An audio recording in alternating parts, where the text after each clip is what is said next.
我意外重生成一只幼名哥斯拉，一定要把握好这次机会。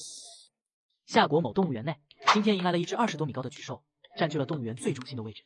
旁边的老虎、狮子之类猛兽被吓得匍匐在地上，瑟瑟发抖。我操！这家动物园去哪里搞来的这只巨兽啊？这起码得20多米高了吧？这么大的动物的确是第一次见。这动物是什么生物？看着怎么这么像恐龙？妈妈，我害怕。小姑娘，别怕，既然动物园敢拿出来展览，应该是保温顺的。动物园监控室内，园长不怕巨兽醒来吓到游客吗？既然他们敢来，应该是包胆大的，不是还有铁栏围着吗？就在人们对着巨兽拍照时，李斯意识突然惊醒，他睁开了眼睛。我不是驾驶坦克的时候被本拉巨兽一脚踩死了吗？这里的人类怎么这么小？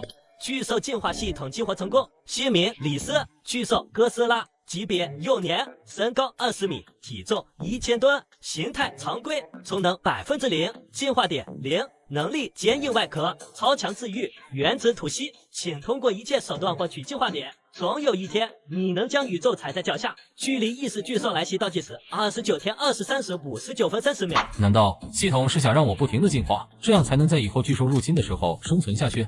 有点饿了，吃点。不过这好像是生的。李斯用爪子勾起绵羊，试探性飞到了土中。味道不错啊，难道是因为我变成了鸽总，所以味觉这些都变了？视觉好像也变了，连几百米外的蚊子我都能看得清清楚楚。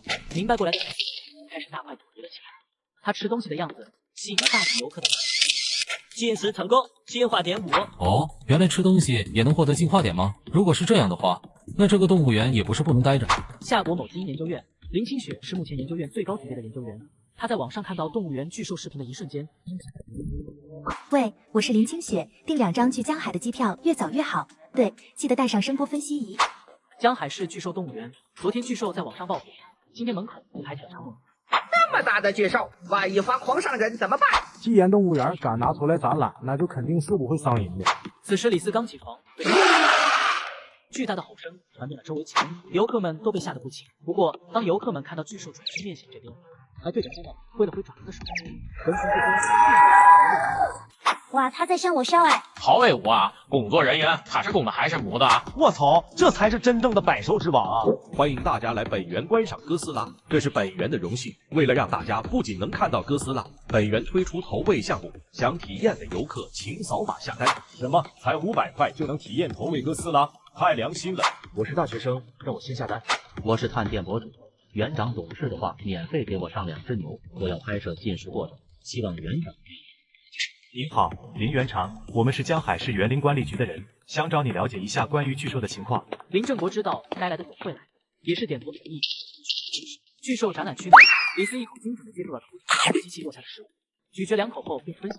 进食成功，进化点7。这次多加了2点，看来下次还是得多吃点。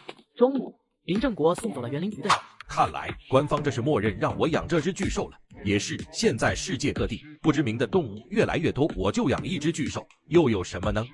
巨兽展览区外，青学姐，这就是那头巨兽吗？真的好大啊！我们要怎么研究它呢？先回去吧，晚点再来。晚点动物园就关门了，就是要关门。晚点带上声波分析仪，试试看能不能分析出这是什么生物。我感觉它跟最近出现的那些奇怪生物不太一样。这家动物园竟然养了一头几10米高的哥斯拉，而我意外穿越成了这头巨兽。天刚黑，林清雪就拿着声波分析仪溜进了动物园。就在他准备拿起声波分析仪扫描时，一只大狗冲他飞过来。嘘，大黄，别出声。怎么回家都不跟爸爸说一声？如果不是白天看到你了，我都不知道你回江海了。爸爸，你知道的，我的工作有些特殊。行了，我知道，这次回来是为了什么？我想进去研究哥斯拉。什么？不行，绝对不行！爸爸，这是我的工作。哎，就站门口，别进里面去。没问题。对了，爸爸，你去开下门，帮把我同事叫进来。行，我这就去叫。林清雪拿着电磁感应台打开门，小心翼翼走进去，并打开了声波分析仪。这女人应该是国家的研究人员，在收集我的数据。林清雪此时也发现巨兽醒来了，吓得直接呆立在原地。李斯表现出一副鄙视的神态，又闭上眼睛继续睡觉。小雪，你没事吧？没事，爸爸，我们走吧。那就好，那就好，出去吧。他睡下了。巨兽刚才没攻击他，并不代表他就能得寸进尺的接触巨兽。园区办公室内，学姐，刚才采集的声波非常清晰，相信很快就能分析出来了。你说最近国内外出现这么多奇怪的生物，世界是不是会有什么灾难发生了？这些不是我们应考虑的，做好手里的工作就行。我朋友说，我国南边发现了几十米宽的大洞，这些生物会不会是从那里跑出来的？谁知道呢？把声波发送回总部，让总部帮忙分析，我去写申请。这头巨兽很值得研究研究。好的，学姐。第二天上午，这家伙是真能吃啊！这回怕是有20只羊、10头牛下肚了。李斯又朝游客挥手打招呼，引得游客们激动不已。拉拉，我能摸摸你吗？在众人惊讶的目光中，巨兽旁边，小女生兴奋地摸了上去。这个小姑娘居然摸到了哥斯拉！我的天，多少人想摸哥斯拉都摸不到，为什么这个小女生能摸到？哇，哥斯拉的举动好暖心，我发誓粉他一辈子。这哥斯拉的智商比我想的还要高，对人类也很友好，得尽快了。下午7点，林清雪带了更多的人和设备来到了高空观看台，设备发出一种低沉且雄厚的声音。不是，你们说人类的语言我都能听懂，搞这些有的没的，我反而听不懂了。仪器便发出一声尖锐的声音，周围。我听懂了，这是巨兽求救声。李斯配合这群人捣鼓了半天，还是失败了，无法与巨兽做到交流，只能做到声音。晚上11点半，林清雪在园区里进食成功，进化点20，目前进化点104。终于可以进化了，我都快35米了，开始进化吧。巨兽哥斯拉突然重新冒出来，身高50米，体重1万吨，新能力精神共频，你能绑定一个非同类型的生物进行短暂的精神共频，你们能短暂的了解到对方的精神空间。这个能力好啊，终于可以交流了，再进化一次应该就能成年了。李斯直接将林清雪拉入自己的精神空间。江海市会被一只巨兽吐出一口烈焰焚烧殆尽，珠穆朗玛山会被一头5000米高的巨兽直接推倒。人类最强核武只会是巨兽们的养料。时间还剩26天，2天后江海南山区地质坍塌，做准备。做完这一切，刚才是你？巨兽再次点了点头。林清雪赶紧拿出手机拨打了他的直属领导的电话。喂，老师，我想跟您说一件事，这件事有可能关系到了夏国的未来，你好好听我说。他将自己所经历的一切都告诉了这一晚，夏国最高研究院灯火通明，李怀真是这里年龄最大、级别最高的院士。对于这头巨兽以及林清雪研究员的梦境，你们怎么看？这家动物园竟然养了一头几十米高的哥斯拉，没有意外穿越成了这头巨兽。研究院内，我觉得这头巨兽是稀有的，是危险的，是可关押的。闭嘴吧你！说话能不能说清楚？我觉得这件事很简单：一，林清雪研究员是骗大家的；二，林清雪研究员说的是真的。你也是废话，还是我来说。我觉得这头巨兽没有想伤害人类，反而好像想与人类合作。行了，既然如此，那就上报国家吧。如若江海市南山区未发生塌陷，则说明梦境假；如若发生塌陷，则梦境真，请求全国进入1级戒备状态。散会。夏国最高指挥部，江海市南山区全体人员2天之内撤离，巨兽哥斯拉暂留动物园，各类军队入驻江海周边，研究院抓紧时间研究新出的基因血清，各部门静等2日后南山区的情况。第4天上午，哥斯拉的变大并没有妨碍动物园游客们的热情。既然动物园敢放出来展览，它肯定是包温顺的。晚上6点半，这女人盯着我看了一天，咱们俩现在又不是同物种，有什么好看的？怎么了？李斯用自己的爪子指了指动物园外头。你想出去，再等1天吧。我已经把昨晚的事情上报了，国家已经做出决定。如果你说的是真的，国家会找你了解具体情况。我现在虽然很强，但是前世毕竟是人类，得赶紧取得国家的信任，吸收后能快速成长起来，这样才能帮助人类。随即，李斯点了点头同意。那个，我能摸一摸你吗？他刚说完，巨兽走过来，林清雪鼓起勇气跳到了巨兽的爪子。这一幕被刚出来的同事看到了。学姐站到巨兽手上去了，真神奇啊！看来这只巨兽对人类是友好的。好羡慕，我也想体验被巨兽举高高。站到巨兽手原来这就是被囚禁的感觉。即便是这样，他也没有强行摧毁防护栏出去。这一刻，林清雪已经完全确认了，哥斯拉是友好的，完全友好的。7点30分，李斯正在进食时，突然感觉地下传来一股波动，他转身望向另一边，南山区此刻废墟一片，几架直升飞机迅速降落。江海市军方指挥部已经判明深坑中有不知名生物，你们怎么看？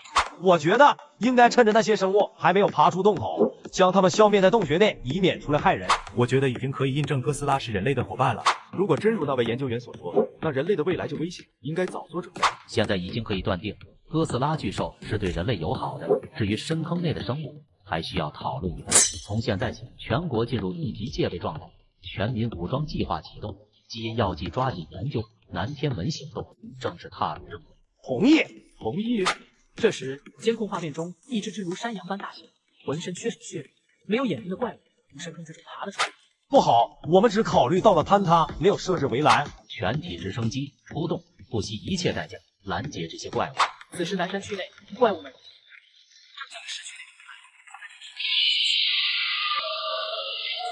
原本一直往外冲的生物，快速犹如老鼠一般逃回了他们原来的深坑之中。军方指挥使还好没有造成任何伤亡。刚才的吼声应该就是巨兽哥斯拉发出的。老吴，你们抓紧与哥斯拉接触，看看他的意图是什么，为什么要帮人类，对人类有什么要求，弄清楚这些，我们才放心。行，我会的。对了，这些事件要对外公布吗？公布，将蓝星将会遭受巨兽入侵的事情公布出去，但也就仅此而已。别国信不信无所谓，我们把我们能做的做了，别国不做准备，我们要做好万全的准备，在巨兽来临之前，将南天门行动正式完成。对于友好的巨兽，我们也要秉承着交朋友的态度，尽量满足他们的要求，说不定未来还能成为战友。动物园内，林清雪此时已经被上级任命为巨兽专属研究员。你马上就可以离开动物园了，你想去哪里可以告诉我。林将林清雪打入精神之海。我去南山，那边有一座非常高的山，地下还有岩浆，而且我感觉到那边地下还有一座核能发电站。转达完想法，我会把你的要求如实上报。对于李斯的要求，国家则是直接同意了，准备工作立刻开始进行。我意外重生成一只幼年哥斯拉，奈良国此研发出了钢铁六角大楼内。兔子那边怎么回事？此次会议的内容是什么？兔子那边说，未来的蓝星可能会遭受不明生物的入侵，让各国做好抵御的准备。我们的科学家有类似的发现吗？并没有什么发现。你们那边呢？有什么特别的发现？我发现夏国某个市区内发生了地震，而且震出了一个深坑。川哥，要不去你问问夏国具体情况？我们的卫星有拍到当时的画面吗？自从华夏的年兽卫星到达太空后，就把华夏领空画面屏蔽掉了，我们再也没法拍到任何图片。那兔子有没有扩充军队呢？没有。川哥，我问过兔子要不要帮忙了，被拒绝了。我知道了，一定是这次华夏的地震非常严重，所以他们想发布虚假消息，让我们慌乱，让我们的群众慌乱，好从中获利。川哥，我们也是这么认为的。行了，会议就此结束，装作无事发生就行。3月7号，夏国某指挥中心。我们突然向全球征收大量粮食，他们会卖吗？不管他们卖多贵，我们都收，来者不拒。扩充军队的事情，等粮食收的差不多了再说。研究院那边怎么样了？基因血清已经差不多了，到时候我国民众的体质能增加300%，成功率也许可以高达80%。很好，我们要在无声无息之间做好一切应对准备。我申请让林清雪研究员远程参加会议，他对哥斯拉最了解，而且也有一些情况汇报。同意，同意，同意。各位领导，哥斯拉目前已经成功转移到了南山区，期间没有造成人员伤亡，有个别房屋倒塌，经济损失可以忽略不计。我个人认为它是安全的，但是我觉得不能将它囚禁，我们不应该把它当猛兽。那应该把它当什么？当伙伴，当成我们夏国的伙伴，甚至我觉得它也许才是以后对付巨兽的底牌。哦，为什么这么以为？难道那些所谓的巨兽连和平弹都扛得住吗？领导，核弹也只是巨兽们的养料罢了，甚至有巨兽能长时间的待在地底的岩浆内，吸收岩浆的能量进化。只有巨兽才是对付巨兽的最佳方法。也许我们耗资大量的弹药能杀死巨兽，可是第2只、第3只乃至第40只巨兽出现的时候，请问我们还有这么多弹药吗？林清雪的话让领导们沉默了。哪怕你的和平弹能杀死巨兽，可当内陆满是核弹坑的时候，人类又该去往何处？那我们应该怎么办？就像我说的，把哥斯拉当成我们夏国的伙伴，等它成长起来了，可以与我们合作，一起对付入侵的巨兽。那以后我们的国家就要交给一头巨兽了。你这人怎么这么钻牛角尖呢？林清雪已经说得很清楚了，哥斯拉是我们的伙伴，只要现在我们提供给哥斯拉足够的资源，我们就有足够的时间去研究基因药剂，这是我们夏国的优势。怎么到你嘴里就成了完全靠哥斯拉了？我只是觉得不能把全国人民的性命压在一头巨兽身上。我同意研究院的观点，可以把哥斯拉当成伙伴培养。同意。各位领导，我忘了说了，哥斯拉需要的资源里包括了核反射堆。都看我干嘛？既然是伙伴，那就拿出最好的招待着。朋友来了有美酒，豺狼来了有猎枪，这一直是我们军方的理念。这次对于哥斯拉的谈论结束，只要是哥斯拉需要的，统统江海市南山区，国家已经同意了你的要求，并且承诺将会全力满足你的需求。不过，你想吸地下核电站的要求被驳回了，毕竟这个核电站是南方最大核电站，如果这里断电了，整个南方电力系统会受到巨大的冲击。不过军方会运送核资源到南山区，到时候你就可以吸收了。吸不吸收核电站我无所谓，只要有核能就行。而且也没说不让我吸收岩浆，等我再强大一点，晚上偷偷挖个洞。整个南大区非常的大，哥斯拉可以在这里肆意妄为的奔跑。薛明、李斯，巨兽哥斯拉，级别幼年期，身高63米，体重12000吨，形态常规，充能0%，进化点230，能力坚硬外壳，超强自愈，形神共频，原子吐息。我还是成长的太慢了，前世可是出现了8000米高的巨兽，对我来说，吃饱睡觉是目前最快提升的方法。因为重生产哥斯拉成功吸收核能后，国家启动南天门计划，鹰架的生物基础也即将研制成功。3月10日上午10时，一架江海市的民众纷纷拿出手开战，这种场面还是第一次见。军方指挥部内，把所有核反应堆放到东边南山后的码头，等哥斯拉吸收完了，再进行核辐射检测。此时，李斯已经远远地嗅到了原料，直奔脖子。看着地上放着的4坨核原料，李斯能挺清醒。李斯将4块全部吸。实用核能，进化值300。乖乖，很不错啊，还得是你，进化点是普通食物的好多倍。此时李斯感觉浑身都是，他得背脊上无限点紫光，看上去就像是某种生物。怪不得都说哥斯拉有一颗号称核反应炉的胃，现在看来名不虚传啊。大约过了30分钟，他开始感觉体内的能量慢慢的增多。我为什么感觉有些困？难道是要睡着吸收吗？李斯此时直接洗就睡。这是一架辐射探测无人机飞到哥斯拉周边，不停进行辐射探测。指挥部内，探测结果已经出来了，零辐射。什么？竟然是零辐射！现在哥斯拉的食物也越来越多样化，从一开始的牛羊肉到现在的核能，他以后不会还吃电能啥的吧？此时的官方直播间更是热闹非常。葛总，咦，葛总怎么在睡觉？震惊！某主播直播，睡觉日收1000万。爸，俺总又长大了，当文武了。不过小找的长一点就更好了，指甲剪一剪就好了，方便。楼上的，我怀疑你在开车，但我没有证据。八哥，我是大韩网友，夏国怎么能养这么大的巨兽？这违背了和平发展条约。阿西吧，我是樱花网友，夏国的巨兽死了。我是鹰将网友，这头巨兽看上去怎么比蜥蜴更眉清目秀呢？楼上的滚蛋，别来评价我国的葛总。怪不得夏国要收购这么多物资，原来是因为养了这么个大家伙。150%的价格的牛肉好吃吗？我们打算将对夏国的关税调整到248%。两边的人在直播间吵得不可开交，不点暂停，完全看不清弹幕在说什么。3月11日，六角大楼内，能不能别老晚上打扰睡觉？说是大统领，夏国刚刚发了通知，他们将开始扩充军队，召回退伍老兵，直到数量达到1个亿为止。1个亿？夏国这是要宣战了吗？我们的士兵都才只有2000万。这件事，夏国只是在提前通知，并且他们也说了，此次招兵是为了维护自身领土安全。夏国一直说话算数，应该不会开战。要反对他们扩军，一定要反对，不然我们会被清算。大帝，你觉得夏国这么做是为什么？你作为蓝星国土面积第1的国家，可要起到带头作用。我也不清楚，不过我觉得夏国不是随便开战的国家。你见过他们侵略过任何国家吗？川哥，会不会步子之前说的蓝星即将遭受入侵的事是真的？全场寂静，到了这一步，没人敢说是，也没人敢说不是。这样吧，大帝，你跟夏国领导人关系不错，你帮大家问问这件事到底是不是真的。这样吧，我们毛熊最近物资比较缺乏，你们一人卖我一些物资，我就帮你们去问，不然就算了吧。大帝，你不能这样，我们本来就已经把物资卖给夏国了，现在就没剩多少了，你还要？你不会说话就别说话，闭嘴吧你！散会。3月12号，某岛区外，国家为什么要突然扩兵？谁知道呢？反正我一直想入伍，现在正好有机会。嘿嘿，我刚退伍，我其实一直不想退伍，现在好了又能回到部队了。此时，全国不管男女，纷纷在争先报名。某指挥部内，老李，你的研究真的成功了吗？你就放心吧，我们经过了几次实验，注射过基因血清的人，体能可以增加200%至300%之间，副作用就是会拉3天的肚子。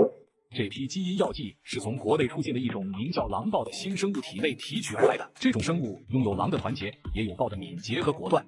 而且，通过林清许研究员，我们已经拿到了哥斯拉的一些皮质，我们将会开始研究下一代基因血清，争取能让全国人民都注射上最新的血清药剂。等巨兽到来，我们一定能有一战之力。有你这句话，我就放心了。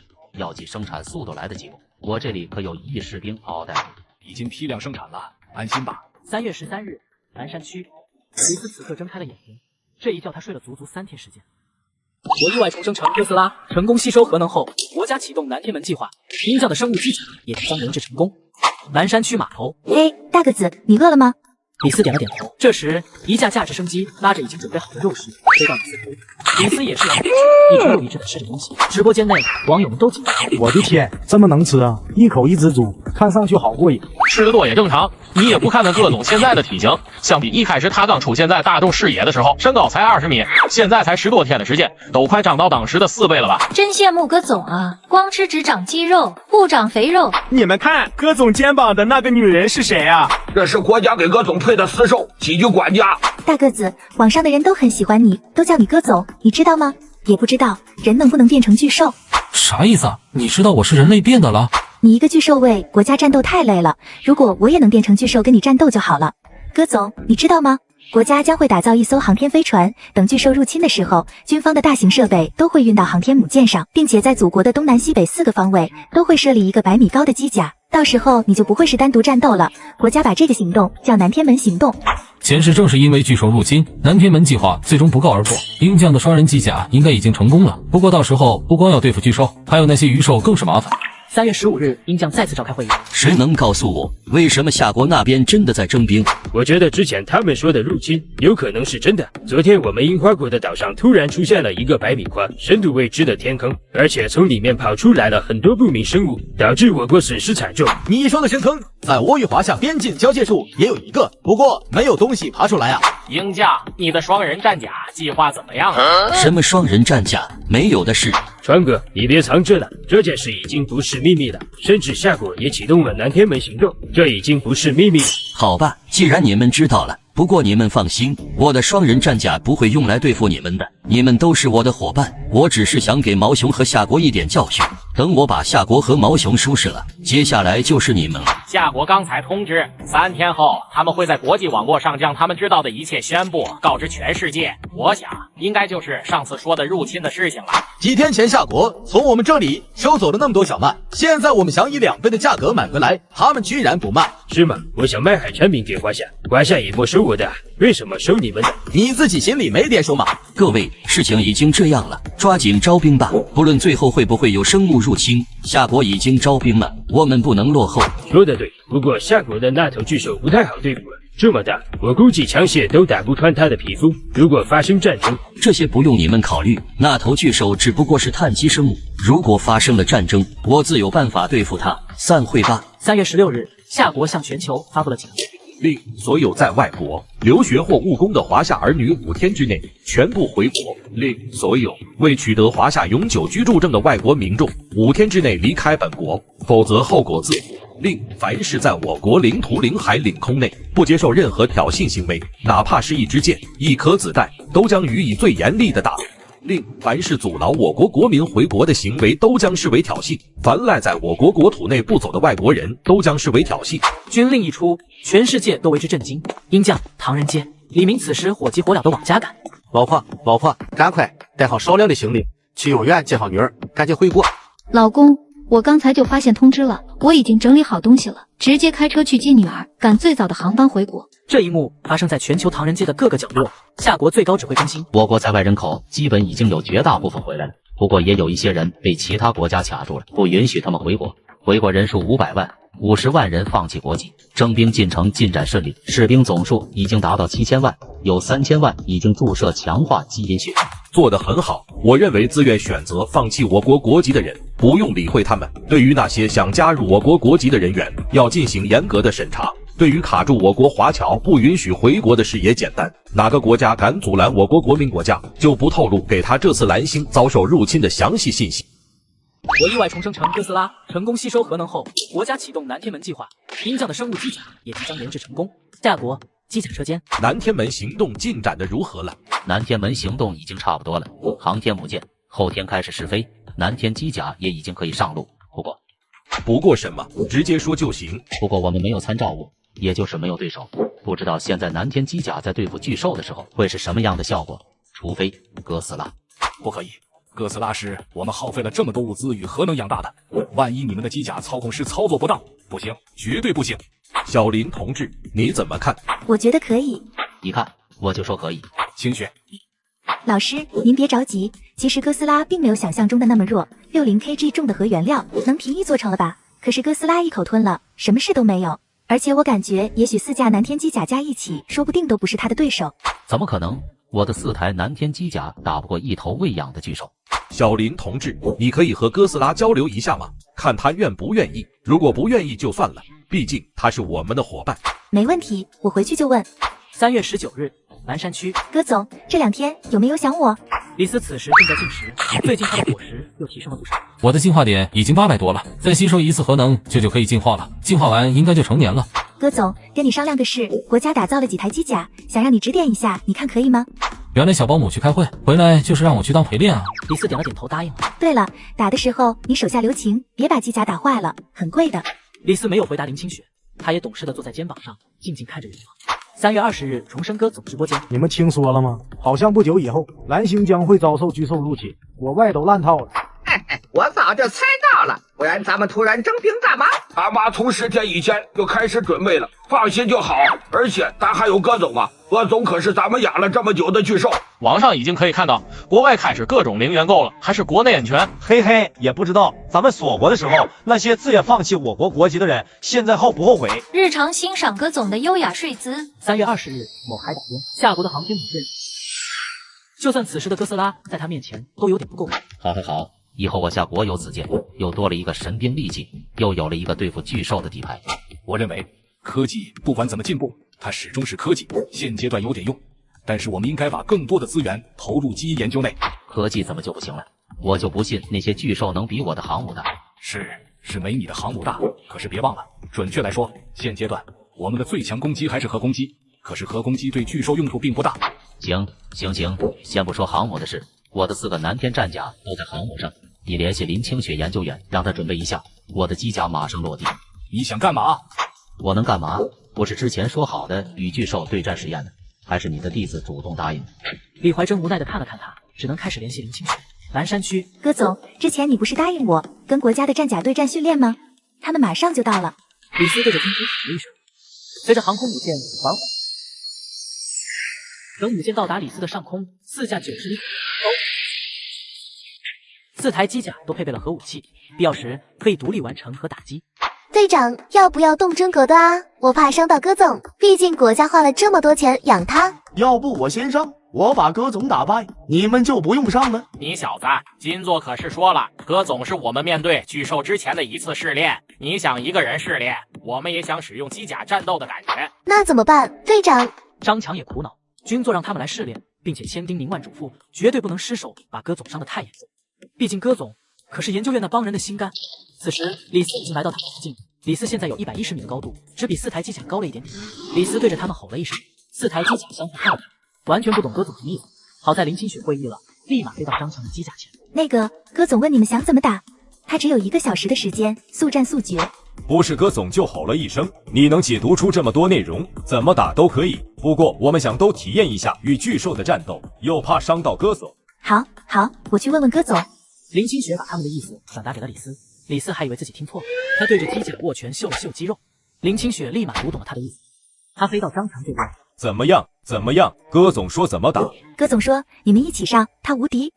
重生成哥斯拉，独自一兽对战4架南天机甲，深海巨兽、泰坦巨猿已经提前苏醒。江海市南山区，哥总说你们一起上，他无敌。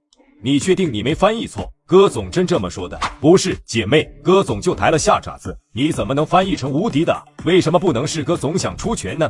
哼，我哥总金牌翻译师，外加林总管，能不理解哥总的心思？哥总就是这个意思。姐妹，你再去向哥总确定一下吧，毕竟哥总对国家非常重要，不怕1万就怕万一。林清雪又飞到了李斯身边，这次说了好长一段话后，哥总的眼神都变了。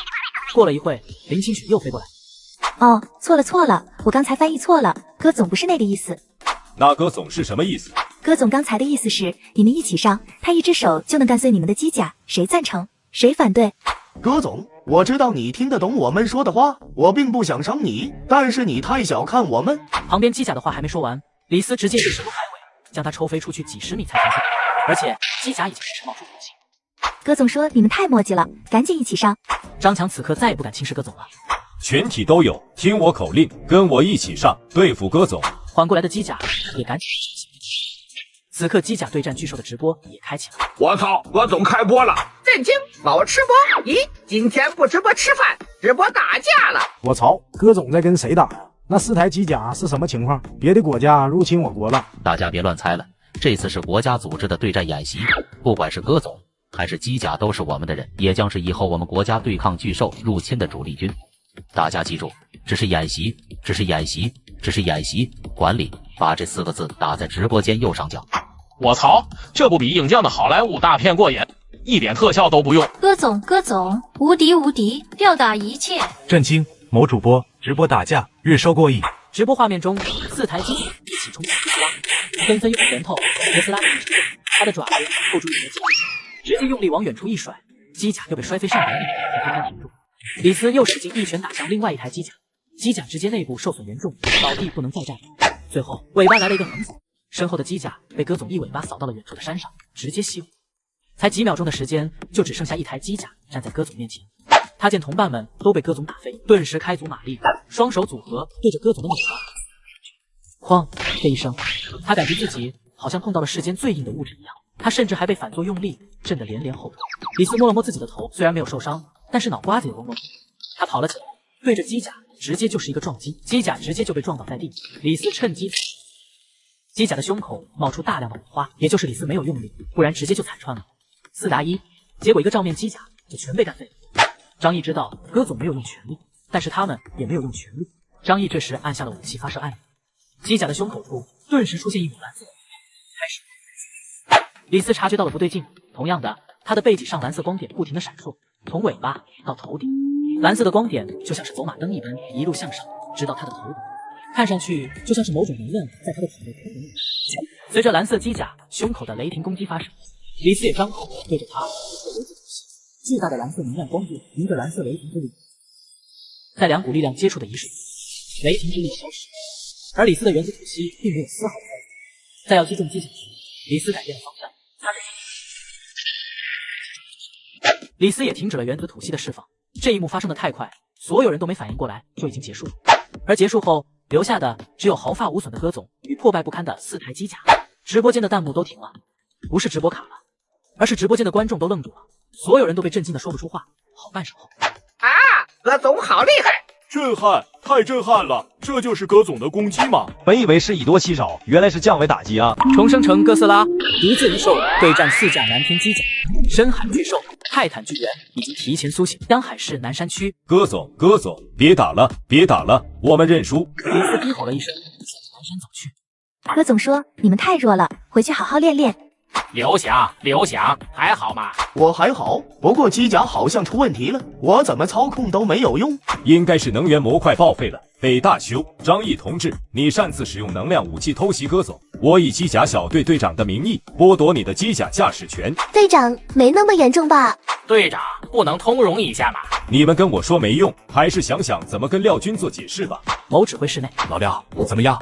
服不服？廖成国沉默了。他以为4台机甲最少也可以和葛总五五开，结果却是这样的结果，一时间他不太能接受。老廖，不至于吧？机甲坏了修一修不就好了？老李，你说我们能赢吗？老廖，跟我走，我带你看个好东西。某研究院内，一只穿着衣服的哈士奇向着他们走来。廖军坐好，李院长好。这一幕让廖成国像是看到了什么恐怖的事情一样，因为这个声音他无比的熟悉，正是他以前因公变成植物人潘宏伟的声音。老李，这是怎么回事？告诉我这是怎么回事？行了，我跟你解释不就是了？这是我们最新的研究成果——脑机连接器。顾名思义，就是用人的大脑去控制动物。当然，这个动物必须是刚死亡，但是身体还有活性的，然后用人的思维通过脑机连接器去接管动物的身体，这样就能通过人控制动物的行为，让动物的身体以为它的脑子还活着，人就能控制动物了。但是这对一个人的意志有着极高的要求。如果意志不坚定者，有可能会被反噬成脑死亡，也说不定。这是真的。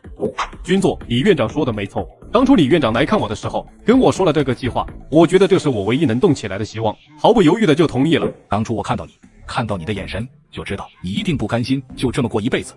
正好国家有这么一项研究在找志愿者，所以我就问你了。只不过没想到小潘的意志力非常的顽强，第一次实验就成功了，这对我院的研究帮助很大。既然现在能控制动物，那再大一点的动物呢？又或者巨兽呢？也就是此刻，廖成国感觉李怀真比他疯狂多了。能成功吗？不知道，但是哪怕有1/1000的希望，我们也要尝试。刚才你问我们能赢吗？我的回答也是不知道，但是我们会一直朝着赢的那个方向努力，直到我们真的赢了。所以老廖，别想这么多了。我现在要做的就是付出所有的努力，做好一切准备，不辜负国家的期望，不辜负人民的期望，不辜负队友的期望。老李，我知道了，走，晚上喝一壶，趁着现在还有时间。不了，最近做实验盯数据，眼睛都花了。不瞒你说，今天开会的时候我差点就睡着了。下次吧。行吧，你这里还有什么我不知道的基础？再介绍介绍。那可太多了。老李，你别吓我。江海市南山区直升机如期运来的100千克的人类，李斯张嘴就吸入这人。这时看到一旁的保姆在偷偷抹眼泪，直接将其拉入精神海。你怎么了？我老师住院了，他太累了，每天要做实验，还要亲自盯数据，还要开会。我在这里还能每天回家，每天看到我爸爸。可是老师一直都是一个人，我本来能帮他的，可是我……那你去看他啊。不行，你这边也很重要，这是国家交给我的任务。我刚技术完核能，马上要进入休眠期了。那你要休眠多久？大概3天时间。你说的是真的吗？当然了。交流完，李斯直接将其送出精神海。林清雪立马飞去向军方申请暂离。终于走了，我也可以安心进化了。这次进化后，我就成年了，到时候就可以出去走走了。以前李斯窝在这里，是因为还未成年，未成年就表示自己还是可能被杀死的。成年后，他的防御力将大大增加。也不知道蓝星的地心世界是什么样的，到时候必须得找一下入口。还有成年后得去泡次岩浆，核能最主要的是辐射，而岩浆最主要的是热能，只有吸收足够多的能量，才能开启红莲状态。进化点1436点，可进化。开始进化吧。顿时李斯的身上冒出蓝色闪电，不停的闪烁。哥斯拉的2次进化已正式开始，重生成哥斯拉，独自一兽对战4架南天机甲，深海巨兽、泰坦巨猿已经提前苏醒。江海市南山区，李斯此时浑身蓝色闪电不停闪烁，半个小时后，一股困意袭来，直接倒头就睡。李斯睡着后，在确定了他睡着，直接通知远在机场的林清雪。好的，要密切关注戈总的情况，如果他醒来了，就执行 B 计划。是。六角大楼内，此时刚播放完哥斯拉一兽单挑4大机甲的视频。各位有什么看法？夏国这头巨兽，我们有机会打赢吗？很难说，主要是我们并不知道这头巨兽的具体数据，还有是否已经成年。以我的经验来看，这头巨兽估计身高超过100米，应该是已成年了。我对它喷出的能量柱很感兴趣，如果能抓来研究研究就好了。卡伦队长，你觉得你的双人机甲部队能打得过这头哥斯拉吗？我们的机甲身高都在120米以上，最轻的机甲都重3000吨，动力都是核动力，所以说我们完胜。卡伦队长，请别掉以轻心，我善意的提醒一下，视频里夏国的机甲可是被打得很惨。哈哈，我们的机甲与夏国的可大不相同。首先，我们的机甲是双人控制，舍弃一点灵活度，但是可以让机甲的力量更强。我们机甲上的电磁炮可以轻易打穿哥斯拉。卡伦队长，听到你这么说，我真的很欣慰，希望你与你的机甲能护佑我们大家的安全。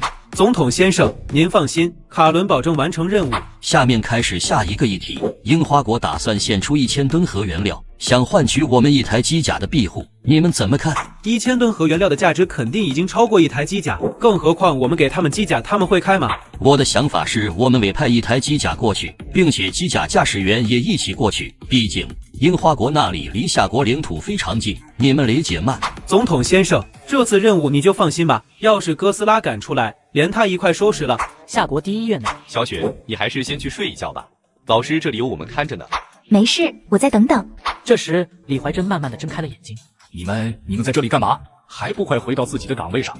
万一出事情了怎么办？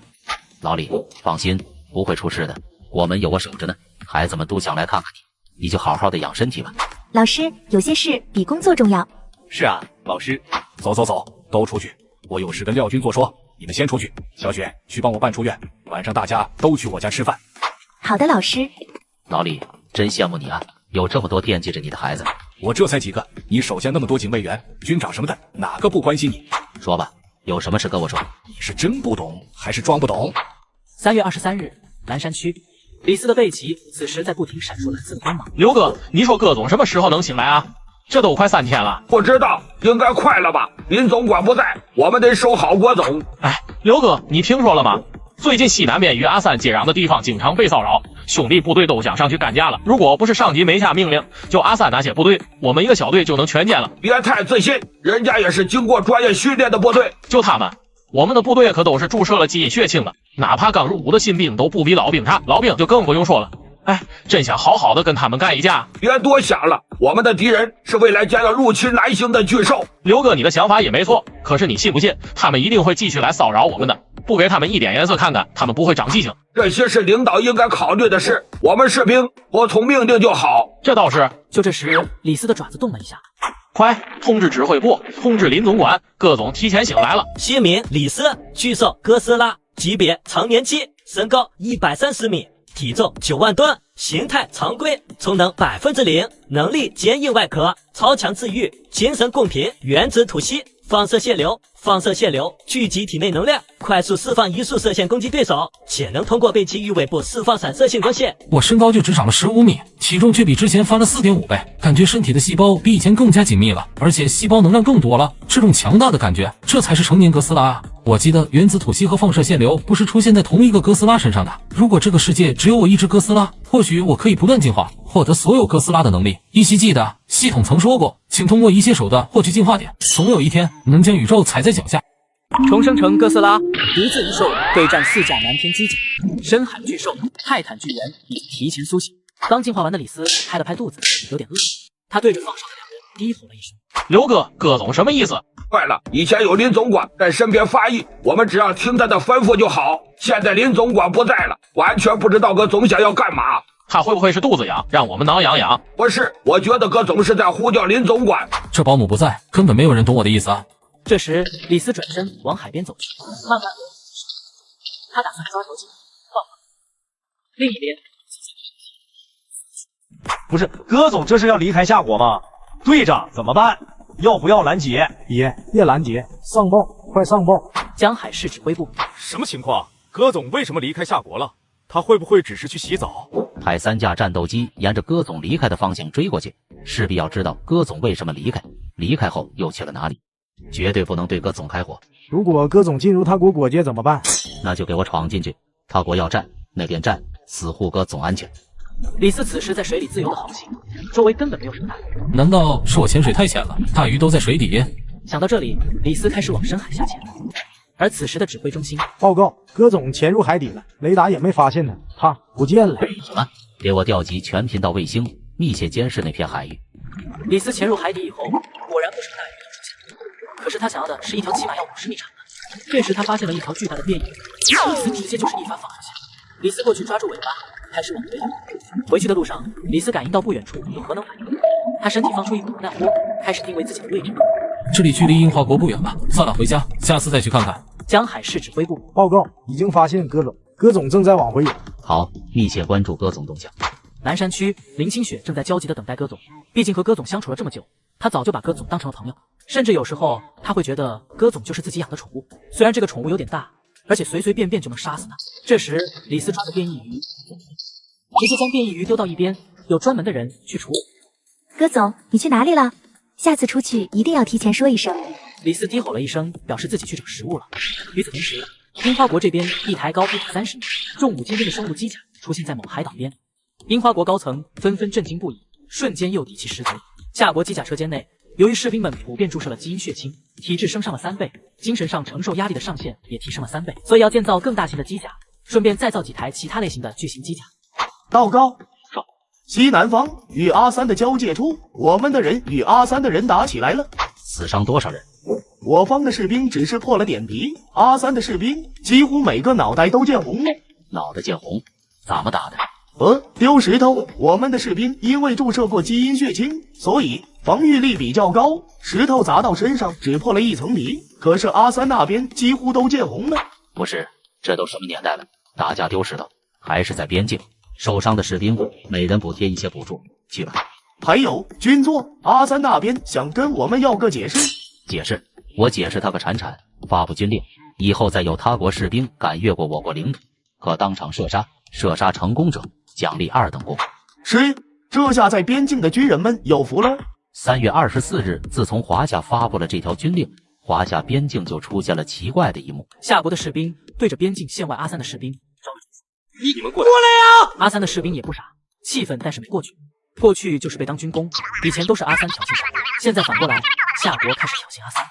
3月25日，华国某基因研究院，威廉此时火急火燎地找到李怀真。老师，我们成功了。好，这种基因药剂可以加速伤口愈合速度，以后我们的士兵伤亡会大幅减少。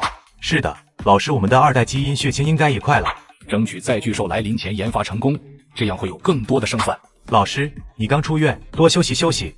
不碍事，抓紧实验吧。南山区，李斯正在熟睡时，忽然睁开了眼。他明显感觉到深海处出现了另外一头巨兽。怎么回事？按理说应该还没到巨兽们的入侵时间啊。重生成哥斯拉，独自一兽对战4架蓝天机甲，深海巨兽、泰坦巨人已经提前苏醒。江海市，李斯此时正在向深海跑去，林清渠紧追哥走了去。与此同时，夏国海域线外一艘长200米、宽50米的巨型货船正停在大海中央，水下一只不知名的巨兽，是不是撞坏了？不对呀，现在距离国家说的巨兽入侵还差好几天的时间啊！刚才那到底是什么东西？船长在思考的时候，船身的震动更加猛烈。所有人，船上救生衣，远离甲板，以免被甩下去。救生艇随时准备放。虽然上了救生艇生还的概率也不大，但是总比和大船一起沉没的好。能逃走一个是一个。就在他已经做好必死准备的时候，突然听到轰的一声爆炸声，天空中3架战斗机又对着变异巨兽发射了却没有造成什么实质性的伤害，防御力可见一斑。巨兽此时又开始3架战斗机还在空中盘旋，他们想干掉这头巨兽，拿回去研究研究。毕竟这应该是人类发现除哥总以外的第2头巨兽。这时，樱花国的5架战机也飞了过来。这里是樱花国战机，请华夏战机离开。这头巨兽是我国饲养的，请不要攻击我国巨兽。这里是华夏战机，巨物袭击了我国船只，是为我国击杀对象。樱花国战机速速离开。樱花国战机上怎么办？要不要通知总部支援？这头巨物是非常好的研究样本，必须拿到手，说不定是一次基因技术的革新。通知鹰将国，让他们的机甲过来支援。万一华国的机甲已经来了，我们将会处于劣势。嗨，江海市军事指挥部。什么鬼？他养的？他养的以前怎么不说？恐怕是为了巨兽尸体研究，所以故意这么说的吧？哪怕是他养的，那又如何？只要袭击了我们的船只，那就是我国猎杀的目标。如果真是他养的，我们还能找樱花赔偿，再次出动10架战机支援。要不要联系机甲队调一台机甲过来？毕竟樱花国现在是有一台鹰将的机甲的。不用，哥总已经到达这片海域，我相信他就是冲着这头巨兽来的。有哥总在，樱花国翻不了天。行，那就听林同志的，各部门准备好。如果樱花敢开战，那就巨兽来临前新仇旧恨一起解散。是。此时海下，李斯已经看到了那头巨兽，直接将其拉入海里。李斯使劲想将这片直接上，没有想到这家伙的韧性不是一般的强，而且开始往大海流直，周围的海域被憋死。李斯抓住他，开始往上游，将其拉到船上。随着李斯将变异巨兽拉上船，樱花战机有点蠢动，想发射导弹攻击哥斯拉，帮助这头巨兽。任何攻击我国巨兽的行为都将视为军事挑衅。这时，哥总和巨兽在船上打得火热，李斯抓着这玩意的尾巴，不停地船上扑，眼看着船都要被打垮。巨兽冷。这头巨兽并不是外星入侵的巨兽，也是蓝星本土的一头巨兽，身上有微弱的核辐射。这家伙如果不听话的话，直接就灭了算了。此时，李斯随手又发起一个击中，不停的砸海，不停的巨兽挣扎，也气在李斯诡异的空域，被他抓到机会又跳，直接逃。李斯也跳入深海之中，背鳍蓝光闪烁，张嘴就是一发连击，蓝色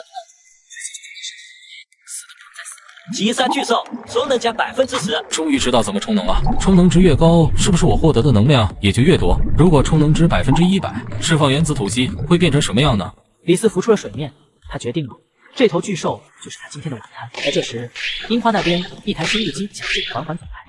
夏国，你们杀了我们的巨兽，我们不追究了，但是我们想把我们的巨兽尸体拿回古安葬，请将我国巨兽尸体交出来。你妈喊你回家睡觉呢，大白天做什么梦呢？报告，杰克上校，还请将巨兽尸体抢回来。杰克是鹰将这边此次驾驶机甲的人之一，他刚才测算过了，夏国巨兽的攻击相当于数万吨 TNT 炸药的爆炸当量，这是非常恐怖的能量，普通的核弹爆发都没有这么高。最主要的是，他这个不是范围打击，而是定点打击。如果被他的能量柱射中，他敢保证他的战甲必定会被击穿，所以他害怕了。杰克上校，快动手啊！巴克，闭嘴！这是我们鹰将的机甲，轮不到你们倒过来指挥。重生成哥斯拉，独自一兽对战4架蓝天机甲，深海巨兽、泰坦巨猿已经提前苏醒。李斯挑衅，赤裸裸的挑衅。杰克上校，下令动手吧，我们一定跟你死战到底。杰克，动手吧！我们鹰将国什么时候受过这种屈服？只要我扣动右边的按钮，他就会被我一拳打飞。麦克，你再好好看看，这头巨兽的身上有着与鳄鱼相近的鳞片，没那么容易击穿的，并且它的体型这么大，我敢确定它能轻易咬碎我们的驾驶舱。这艘机甲是国家的财产，绝对不能为了樱花国而损失在这里。可是我们就这么认怂吗？麦克，你还是太年轻了，想想你的姐姐，想想你的家人，你就能冷静下来了。而且巨兽尸体已经被运走了，我们现在打起来没有任何意义。这时，李斯在机甲的头部画了一个金色的五角星，机甲好像就没有看见。哟，这机甲挺能忍的啊，这都不动手。李斯又开始给机甲纹身，哪怕李斯在他的身体上画下一个又一个的五角星，机甲依旧没有任何动作。最终，李斯看对方始终不肯动手，便潜入了水中，往夏国海域游去。此次事件必定让鹰将的机甲成了全球的笑柄。樱花岛上，我就说该动手的。麦克，你想不想报仇？怎么报仇？你不是说我们一台机甲不可能打得过对方吗？一台是打不过，但如果是2台呢？杰克，你说什么？是大汗，大汗也向我鹰将租借了一架机甲过来守护他们的领土。现在我们就有2台机甲了，只要再次将夏国的巨兽引到公海，我们前后夹击的话，可以趁着现在末世降临还有几天时间，先把夏国的巨兽解决，看他们还怎么嚣张。3月27日，华夏最高指挥部门，我军现在已经在全国范围内的深坑附近布控，相信如果有巨兽或者鱼兽出现，将会第一时间知晓。另外，我国航天航母目前已经升级成功，航母外壳全面应用了隐形材料，平常在天上可以做到隐形。我们的机甲也已经维修完毕，并且进行了全方面的升级，不论是体型还是能源、武器。研究院报告，我们已经成功做到了使用人脑通过脑机连接器来控制刚死的生物，并且恢复药剂已研发成功，可以做到5分钟内愈合伤口完好无损。老李，你真了不起！这款药剂能量产吗？可以，但是原料比较贵，需要一味中药当归与实验室提取的基因酶进行融合，每支造价大概300块。因为给戈总洗澡的团队收集了不少戈总的皮质碎屑，所以基因酶方面没问题，只是过程比较繁琐，但是还是能制作出来的。这款药剂对多深的伤口都有用吗？是的，只要不是当场死亡就还有用，不过伤口越大，恢复需要的时间也就越多，这些都有实验依据。太好了，有了恢复药剂以后，上战场就不会牺牲这么多战士了。老李，3天时间能生产多少只？估计几千只吧。老李，能不能多一点？3天后就是巨兽入侵，我需要组建一支大型敢死队，正面与巨兽应战，辅助机甲作战。我会想办法尽全力生产的。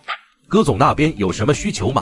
戈总需要500千克的核原料当做食物，别的没有什么。其他人还有什么问题吗？是这样的，鹰将想邀请我国的戈总进行演习，理由是他们的机甲驾驶员都没有与巨兽打过交道，他们愿意付出50万吨牛肉为代价。对于此事，你们怎么看？各位领导，我觉得这件事不能答应。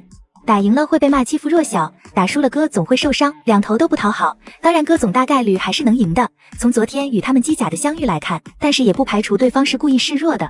他们没巨兽演习，那是他们的事，跟我们关系不大。那就拒绝掉吧。另外戈总的需求尽量满足，食物都还够吧？够。昨天那头巨兽够戈总吃几天的。我们也收到了巨兽的样本，已经开始做基因分析了。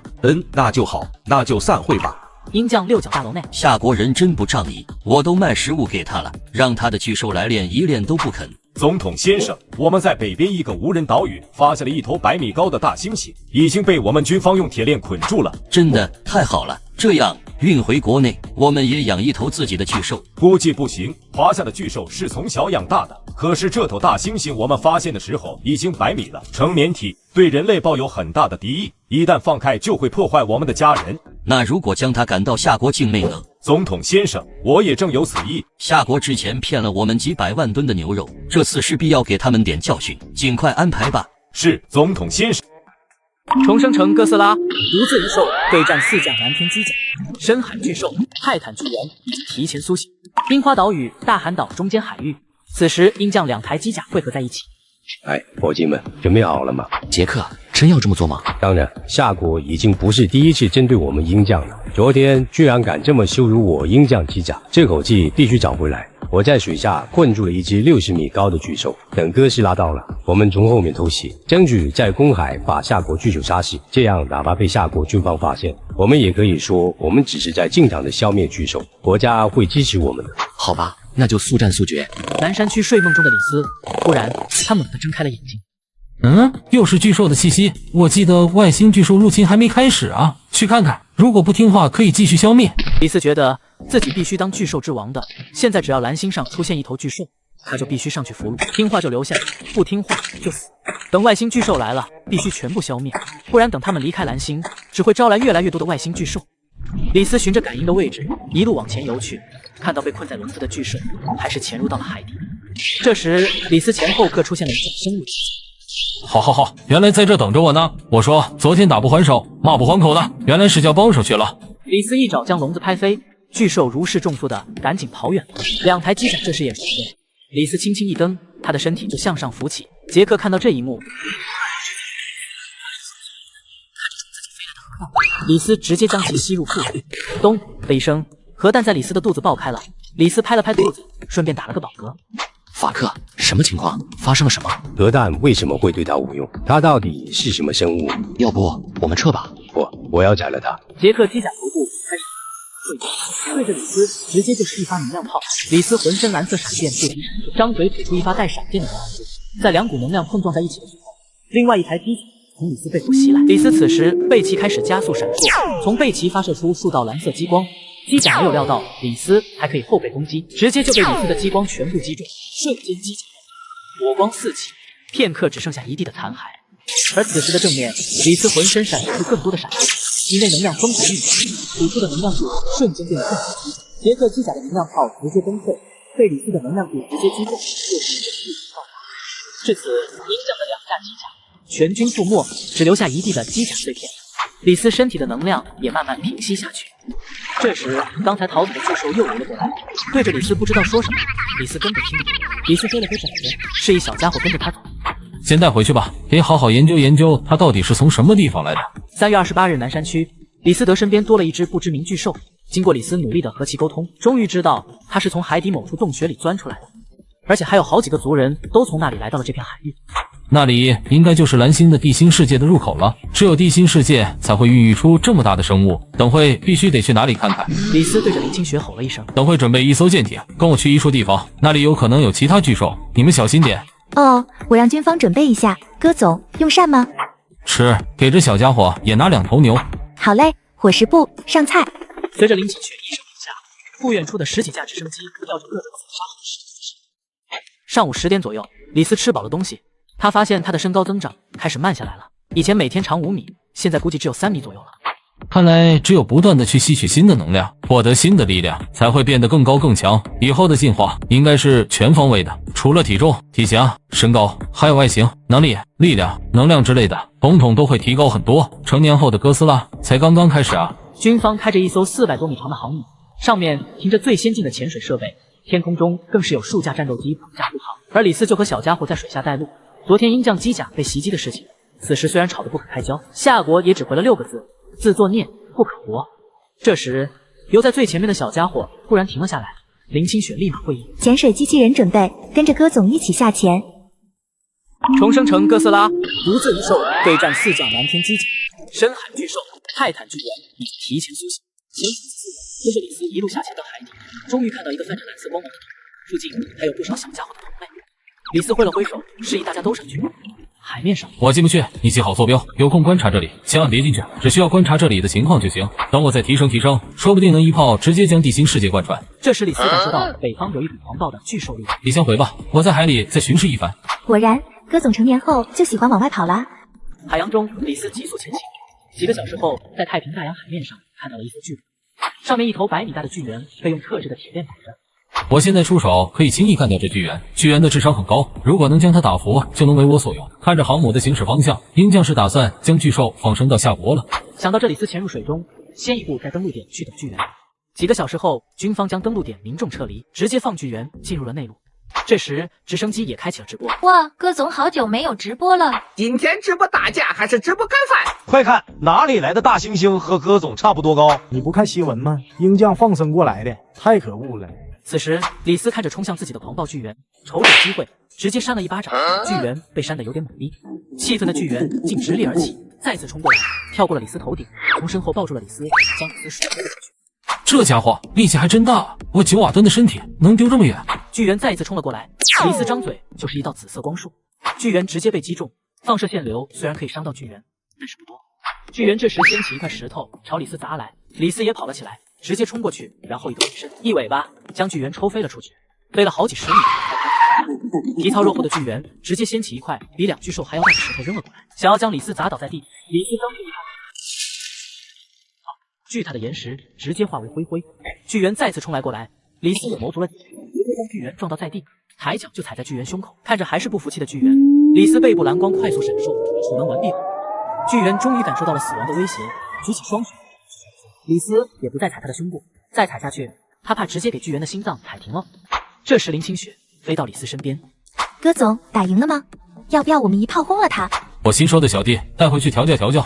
哥总你太厉害了，直接用直升机调回南山区，我走水路先回了。鹰将6角大楼内，鹰将的高层此时也刚看完直播。这就是不能为我们所用的巨人吗？你看看他现在卑躬屈膝的样子。大统领，我们也没有想到夏国的巨兽这么厉害，这已经严重超出我们的认知了。现在夏国又多了一头巨兽，我们还有胜算吗？大统领，最近一段时间我们加速升级生产了10台机甲，后天巨兽降临的时候，一定可以守护我们的家园。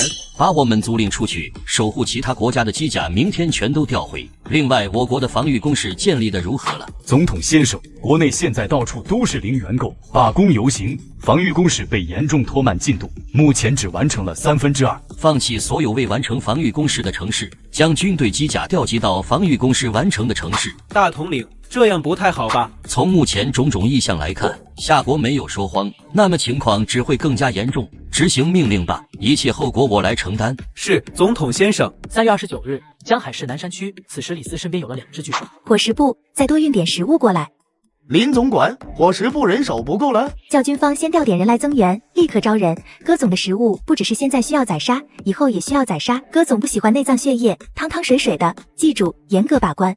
是。没多久，一台又一台巨猿开始他凑到李斯身边，李斯斜眼看向他，没有理会他，他也不敢上前请示。先把他晾一段时间再说，刚服软，还需要调教调教，得让他知道，没有我的允许，他就吃不到饭。最终还是等哥总吃好了，这才丢了一头牛给巨人。2035年3月30日的阳光照在了大地上，这便是林清雪梦境中巨兽出现的那天。